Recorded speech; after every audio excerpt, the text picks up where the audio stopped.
Okay, so in the camper today, we finished off this wall. Tom's halfway through doing that wall. We're just mocking up some bed arrangements. Managed to get some brand new caravan cushions, all covered, brand new in the packets they were from locally, and we had a rummage through and pick some sizes that we wanted. So what we've kind of come up with, we've got a nice base here. It's like 1.4 meters or something, with a matching backrest. Another little piece there. Little chubby armrest here. We've just got that propped up on something at the moment to get the height. We've got all this propped up on stuff, so ignore all that. This is in there. That's in lieu of a framework. Then we've got this that we thought would have like an end piece, because we're going to have a unit just here. So this is a little bit long. So perhaps we need to take 4 inches off the back of this, so we can kind of squish it in a little bit.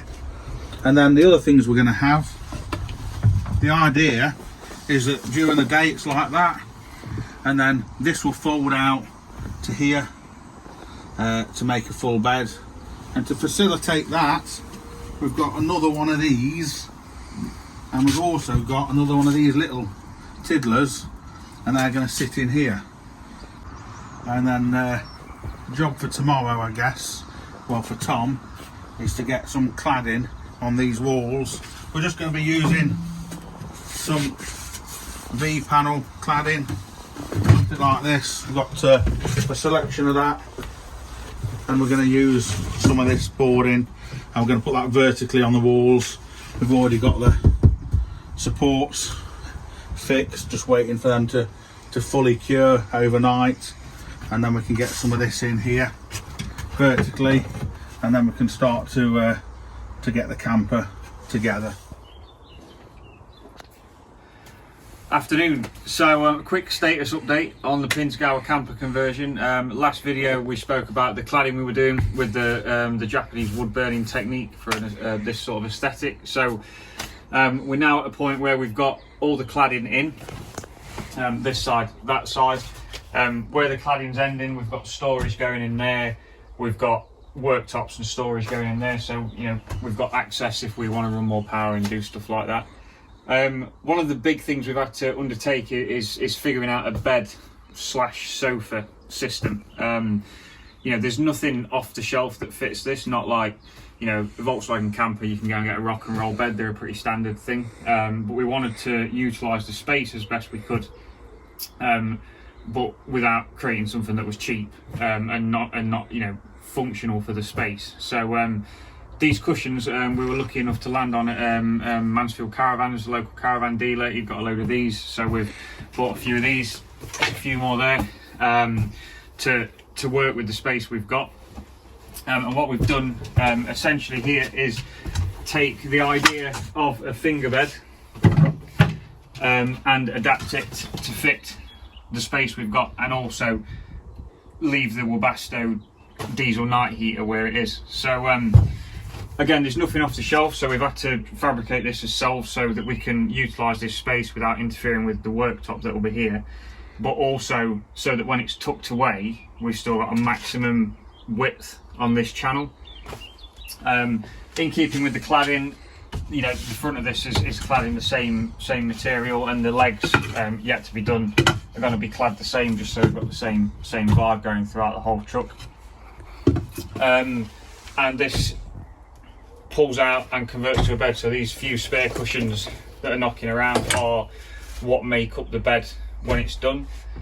One of the challenges we had to overcome was this long one, was where we store it when we're out and about, and what we've found is that it's actually a perfect width to fit in this gap here, and it's not deep enough that it interferes with the aircon. So current plan is to have it attached to the roof there for transport, and also when this is in the seated sofa position. So we'll show you how the bed deploys. You know, this has been built in the workshop, so we've offered it up, all the measurements are in. So essentially what we're looking to do is pull the front out.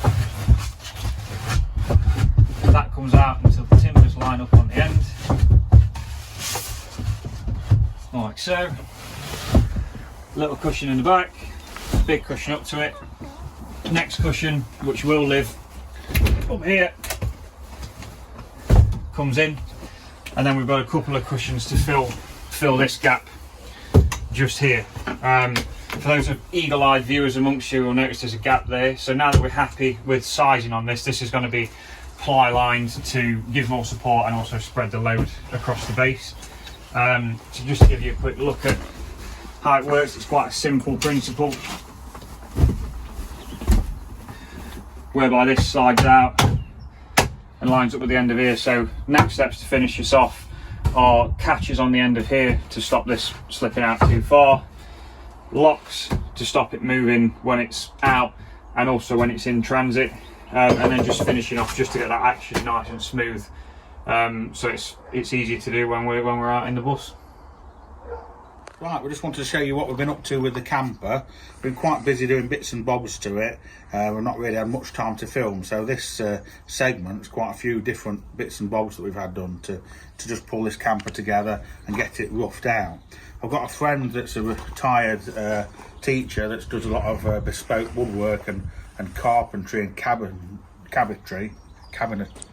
making, yeah. And he's made this out of oak with laburnum details, and this was just fastened to this back door, and this has just got a little portable gas stove griddle on it, and it's fastened in there. These stays were actually part of a medical unit that was on the side wall, and we've repurposed the brackets and these and just had something made, so that's going to sit there. We are going to have a hob and a cooker inside the camper, but if on a decent day, a little bit of cooking a bacon sandwich or something on there, do it outside, it's a little bit better. And we painted these doors in like a satin grey just to get rid of the white, so it looks a bit less ambulance-y, I think is the term that we're using. So we've made it look less ambulance-y. So we've got that unit on that side door.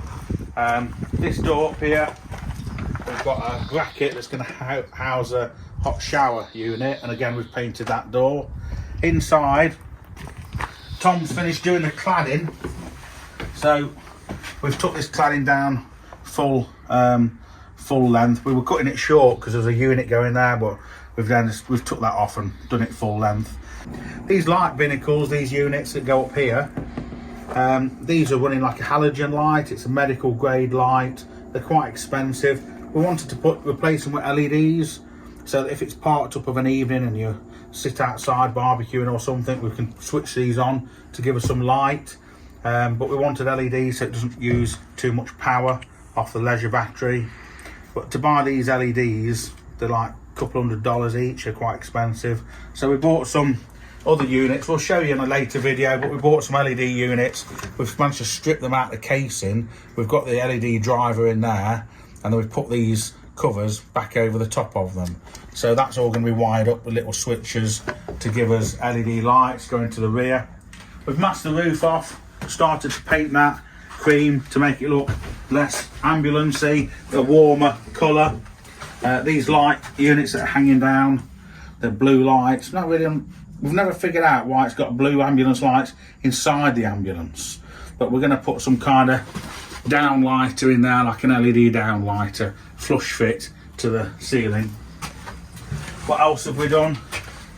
We've had Kevin, my neighbour, has made this oak unit here with a little drawer to put mobile phone in. This houses the fuse box, this door, and there was a button that you press to release it, and he's cleverly done it with this magazine rack, so you can put your hand down in there, click that button, and that opens and unlocks the door.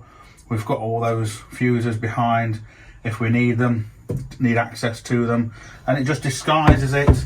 You know, a lot of people are they're blanking this off so you can't get to it. Some people have even taken them all off and turned them around and put them into the cab. It doesn't make it easier to get to them in the cab because they're all tucked away behind the passenger seat. So this is most accessible, and also it's hidden. So we thought that was the best thing to do. I've got another oak unit with a backing plate that's going to go on this side door. One of the things we've decided to alter is the location of the fridge. Initially we were going to have it just here, but it interferes a bit with this beautiful oak unit. And the most important thing with this camper van, when we designed it, was that we need to be able to stand outside here in the sun and immediately reach in and get a cold beer in a case of emergency. So we've got this fridge here, and we're going to put it on drawer runners, so it will just slide out into this vacant space. We can access the fridge, the cool box, from outside the vehicle and from inside. We've just mocked up the windows, stained glass windows, bought off Facebook Marketplace, maybe probably about 100-year-old or so. Kevin's put them into French oak frames in a channel, so they sit quite nicely in that. Currently we've got the external windows of the ambulance taken out. We've had new units made for those. So these are just resting in there. It's quite a bright day now. You can see the light that's shining through here reflecting on the worktop. That's what we were sort of aiming for. We want it to look like kind of like an old world sort of log cabin, if you like. And for that reason, we've gone with a solid oak worktop. We've not really got much limit with weight on a vehicle like this, so we'll go for solid wood because it looks nice. So Tom's just halfway through dry fitting this unit. We're going to put some of this burnt cladding along the front here.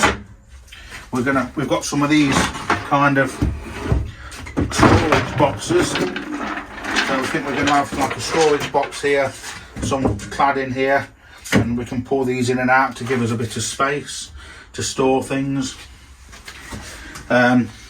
We've stepped up with the worktop here up to this higher section, and this is increased height because it's going to house a 25 litre water canister for the shower, and also a 7 kilogram propane gas bottle for the gas cooker that's going to go here.